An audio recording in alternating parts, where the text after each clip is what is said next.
Today we will look at Samson and Delilah. But before we get into it, make sure to subscribe so you don't miss out on any new stories. Samson was the strongest man in the world. His power came from God. He was supposed to be a judge for Israel, but he had a weakness. His weakness was women. One day he met a woman named Delilah. She was beautiful with long flowing hair. Samson was immediately smitten.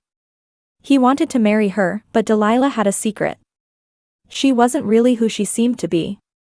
She was actually a spy working for the Philistines, Samson's sworn enemies. Delilah pretended to love Samson, but she only wanted his power for herself. She tricked him into telling her the secret to his strength. Samson told her that if he were to lose his hair, his power would go away. Delilah didn't believe him. She thought it was just a bedtime story. So she went to the Philistine leaders and made a deal. They would pay her a lot of money for Samson's secret. Delilah went back to Samson. She pretended to be worried about him. She told him that the Philistines were after him. They wanted his secret so they could take his power for themselves. Samson didn't listen. He thought Delilah was protecting him. In reality, Delilah was planning to betray him. She went back to the Philistines and told them that Samson's hair was the secret to his strength. The Philistines were overjoyed. They gave Delilah even more money.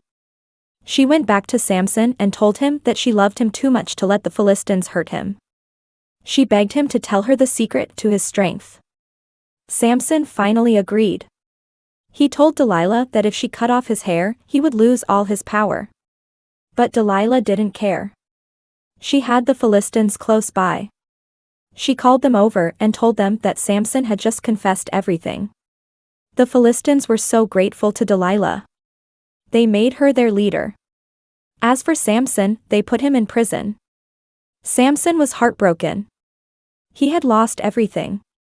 His power, his money, and his love. All because he had trusted the wrong woman. The next day, the Philistines paraded Samson through the streets. They were mocking him. They didn't know that Samson was planning his revenge. That's why it's important to be careful who you trust. You never know who might be hiding their face behind a mask. Now it's time for you to make your voice heard. Leave a comment below.